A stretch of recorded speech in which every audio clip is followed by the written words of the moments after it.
that it is not just relevant for Vietnam, but for other developing countries as well.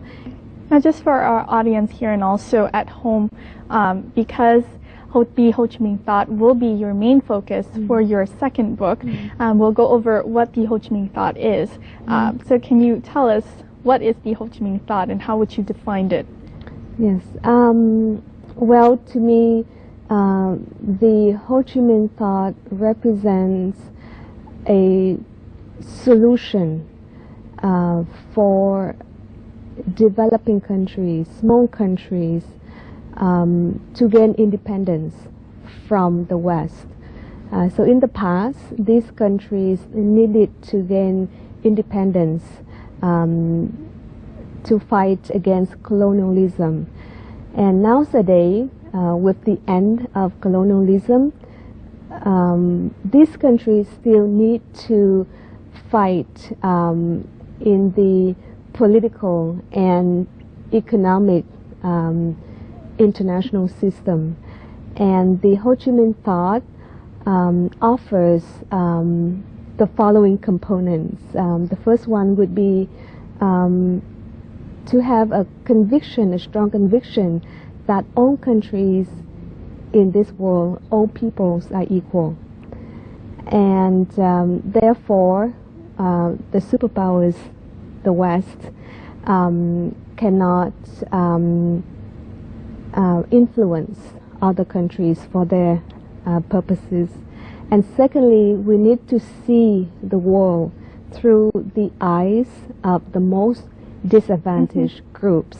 And therefore, we understand how the superpowers can really take advantage of the disadvantage. And then from there, thirdly, we would need to come up with solutions. We would need to just to mobilize all the resources that you have, whether it's economically, politically, culturally. You just need to mobilize what you have in order to protect your people, to protect your national interests. Now, it's just not through writing books about Ho Chi Minh that Dr. Nguyễn Đại Trang has been able to connect with Vietnam. She has also been quite a figure in bridging the commercial and also educational exchanges between Canada and Vietnam. So we'll have a look at how she's doing this. Today, Dr. Nguyễn Đại Trang met with Vice President of the Vietnam Chamber of Commerce, VCCI, Phạm Gia Túc, to discuss how to establish a working relationship. It is part of efforts aimed at fostering trade ties between Vietnam and Canada. Chúng tôi đánh giá rất cao cái sáng kiến của chị Trang cũng như các chị người Việt Nam đang kinh doanh tại Canada về mong muốn thành lập phòng thương mại Việt Nam Canada tại Toronto. Phòng thương mại người Việt Nam sẽ có hợp tác chặt chẽ với phòng thương mại Canada Việt Nam để cung cấp thông tin, cung cấp về những dự án cụ thể về những cái mong muốn kinh doanh của các doanh nghiệp Việt Nam, kể cả cung cấp thông tin về môi trường đầu tư kinh doanh vân vân để hỗ trợ các cái doanh nghiệp Canada cũng như doanh nghiệp Việt Nam có thêm thông tin để có thể hiểu biết hơn thị trường Canada, hiểu biết hơn đối tác, có nhiều cái đối tác để thiết lập cơ hội kinh doanh. For Trang, the discussion revealed to her what should be done first to meet that end. After talking to Mr. Tu, who is the Vice President of VCCI, I understand better about the challenges as well as the opportunities of trade potential between Vietnam and Canada. For example, it is not easy to get visa to enter Canada for a trade mission, for example. And so for this, I will work more closely with the Canadian side to facilitate this visa process so that more and more Vietnamese entrepreneurs can obtain visa to go to Canada to learn and explore the Canadian market.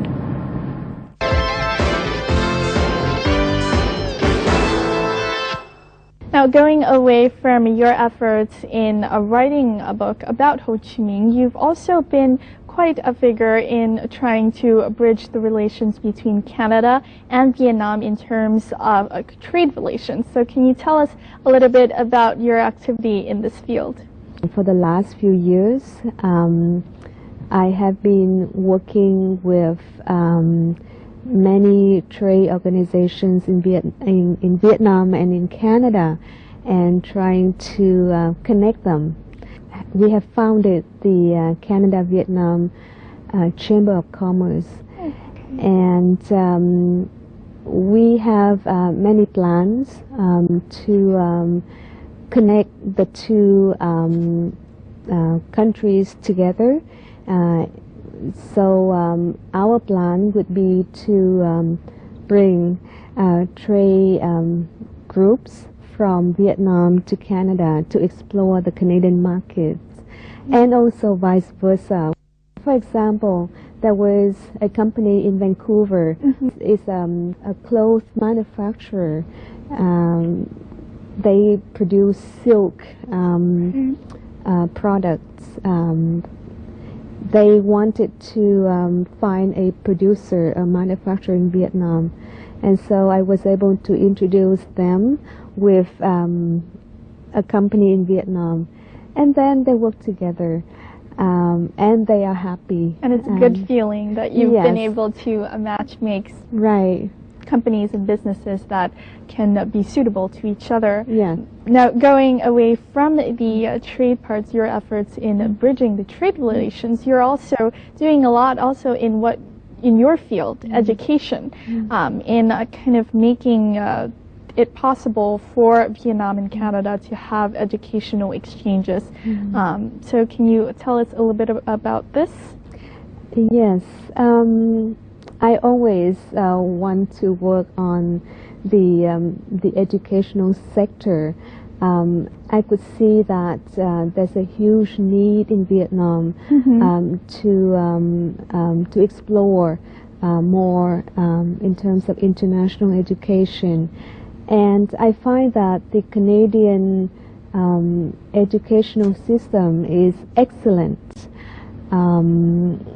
And I know that because I study at many universities in Canada, and also I've been teaching at both college and university levels, and I am working on joint programs, so students can study in Vietnam and then after that in Canada. I also have activities to support international students after they arrive in Canada. And so that's what I've been doing to support students, and also to connect Canadian schools and Vietnamese schools together. I believe you're also in a plan to found a Vietnam Center in Toronto, is that it? Yes, so this is a center for commerce, for education, for culture, and I believe that if we can have a Vietnamese center or Vietnam house right in Toronto, then that would be a great attraction, and also it could help bridge the two countries, Vietnam and Canada, in many aspects, trade, education, and also cultural exchange. Wow, that would be wonderful. Now, going away from your work, away from this book that you're writing, and to your personal life, how long have you lived in Canada? I've lived in Canada for more than 20 years. 20 years. But I spent a great deal of my time in many other countries when I did my research as well. But it's about 20 years. Right. Yes. You mentioned that you came back in 1996. Is that right? Yes. Was that for studies or research? Well, I came back right after I completed my master's in economics, and I started working for the Center for Southeast Asia Research at the University of British Columbia. And it was for work, developmental work. So it was a great experience coming back for the first time to see all the changes and to be very enthusiastic about my development work for the University of British Columbia and then later on for the United Nations. So over the years, since 1996, your first visit in Vietnam to now, what do you think of Vietnam today? Well, there's have been a lot of changes, and I love these changes. I could see that the living standards is a lot higher, and people have a lot of opportunities, economic opportunities, educational opportunities to advance themselves. So it is very encouraging. It's a good thing to see, and people are happier, and so it's been great every time I come back to Vietnam. Wonderful. Now, going back to your life in Toronto, can you tell us a little bit about your life there, your work, what you're doing? My main job is teaching. So I teach almost every day during the week. I teach at the Department of Humanities at the University of Toronto, Scarborough. I also teach international business at Centennial College. Well, it seems like you have a quite busy schedule, and that it's wonderful that you can incorporate Vietnam into all that you're teaching to your students. Are a lot of your students interested in subjects about Vietnam? Well, I often use Vietnam as a case study, right? And I encourage my students to compare with Vietnam with the country, and they can analyze their own countries using this case study. Now, back in the community where you're living in Toronto, what about the Vietnamese community there? What are they like? Are there any stories that you would like to share with our audience about the Vietnamese community living in Toronto?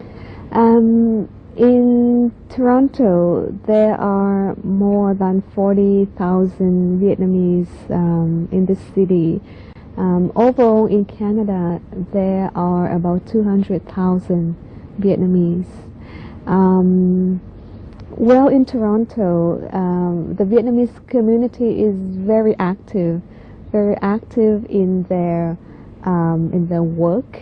They're very hardworking, and also very active in community activities. They do charity work, support each other.